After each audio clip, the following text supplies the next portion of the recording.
नमस्कार, good morning दोस्तों। मैं मनीष व्यास एक बार फिर आप सबका अपने YouTube चैनल पे हार्दिक स्वागत करता हूं। दोस्तों, आज बात करने जा रहे हैं टीम और टीम लीडरशिप के ऊपर।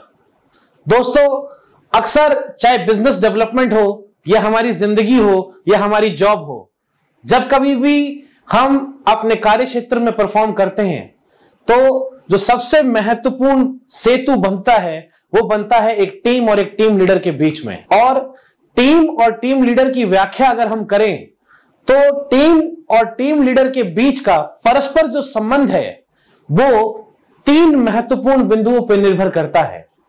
इन बिंदुओं को आज मैं आपके सामने एक कहानी के माध्यम से पेश करूंगा। दोस्तों, मैं बात करने जा रहा हूं 3 महत्वपूर्ण बिंदुओं पे जिनको मैं डिस्क्राइब करता हूं आर आर आर। पहले आर से मेरा मतलब है टीम लीडर के प्रति रेस्पेक्ट। दूसरे आर से मेरा मतलब है टीम लीडर के प्रति रिस्पॉन्स। और तीसरे आर से मेरा मतलब है रिजल्ट। दोस्तों, अगर आप अपने बिजनेस में, अपनी जॉब में, अपने कार्य क्षेत्र में या मैं कहूं अपनी लाइफ में सक्सेसफुल होना चाहते हैं तो आपको इन 3 महत्वपूर्ण आर पे कार्य करना बहुत जरूरी है। क्योंकि if you respect to your team leader and if you response properly you will definitely get the result. इस बात को समझने के लिए मैं आपके सामने एक कहानी रखना चाहता हूं। दोस्तों, एक बहुत ही खुशहाल राज्य था और उस राज्य का शासक अपनी प्रजा के लिए कभी भी कुछ भी करने के लिए तत्पर रहता था। लेकिन प्रकृति ने उस राजा और उसकी प्रजा का एक परीक्षा लेने का निर्णय किया। समय ने ऐसा समय ढाया कि उस राज्य में 12 वर्षों तक वर्षा नहीं हुई। राज्य में अकाल पड़ गया और लोग भूखों मरने की स्थिति में आ गए। समय के इस दरमियान बहुत से लोगों ने अपने व्यवसाय की, अपनी जीविका की और अपनी जिंदगी की हानि की तरफ अपना कदम बढ़ाया।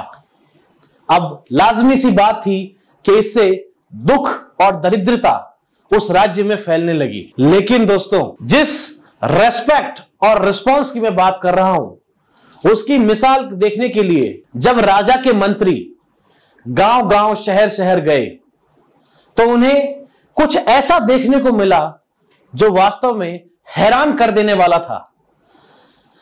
उनकी दौड़ जब एक गांव की ओर गई और गांव में उन्होंने देखा कि एक किसान अपने हल से खेत को जोतने का प्रयास कर रहा है। जब मंत्री उसके पास पहुंचे और उन्होंने किसान को कहा कि हे किसान, अभी तो वर्षा हो नहीं रही, पूरे राज्य में अकाल पड़ा है, फिर तू क्यों हल जोत रहा है?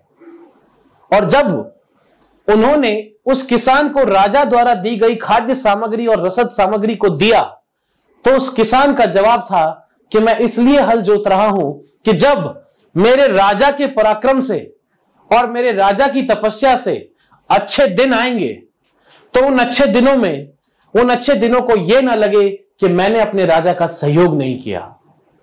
और जो खाद्य सामग्री मंत्रियों ने उस किसान को दी उसमें से एक बहुत छोटा सा पार्ट लेके बाकी सारी सामग्री उन्हें वापस लौटा दी। जवाब दिया कि मुझसे 20 मील दूर ऐसे बहुत सारे और किसान हैं जो शायद मुझसे ज्यादा उन्हें इस खाद्य सामग्री की जरूरत है। आप ये खाद्य सामग्री उन किसानों को दीजिए ताकि उनको भी हमारे राजा के प्रति समर्पण और मेहनत करने का भाव प्रदर्शित हो। ऐसी विनम्रता, कठिन और विषम परिस्थितियों में ऐसा प्रेम और ऐसा समर्पण ईश्वर ने देखा और ईश्वर ने भी उस राज्य पे अपनी कृपा दृष्टि बनाई और राजा की मेहनत रंग लाई और वो राज्य सुख और समृद्धि की सभी सीमाएं लांघ गया। ये एक परफेक्ट एग्जाम्पल था कि जब दिन अच्छे हो और जब दिन बुरे हो, दोनों ही सूरतों में टीम को अपने टीम लीडर पे अपना ट्रस्ट कभी नहीं खोना चाहिए। क्योंकि दोस्तों, अगर हम सब एक हैं और टीम लीडर के प्रति रिस्पॉन्स नेक है तो वो टीम सदा ही कामयाबी की ओर अग्रसर होगी। मैं अपने इस वीडियो के माध्यम से अपने सभी साथियों को बस यही एक मैसेज देना चाहता हूं कि जिंदगी में अगर आप किसी भी कार्य क्षेत्र में सफलता प्राप्त करना चाहते हैं तो सबसे पहले आप अपने टीम लीडर की वैल्यू और रेस्पेक्ट करना सीखिए, उसको सही तरीके से रिस्पॉन्स देना सीखिए, और जब आप ऐसा करेंगे तो रिजल्ट वही होगा जो आपने सुनिश्चित किया होगा। ऐसे अनेक महत्वपूर्ण लेसन के लिए देखते रहिए डॉक्टर मनीष व्यास ऑफिशियल। नमस्कार।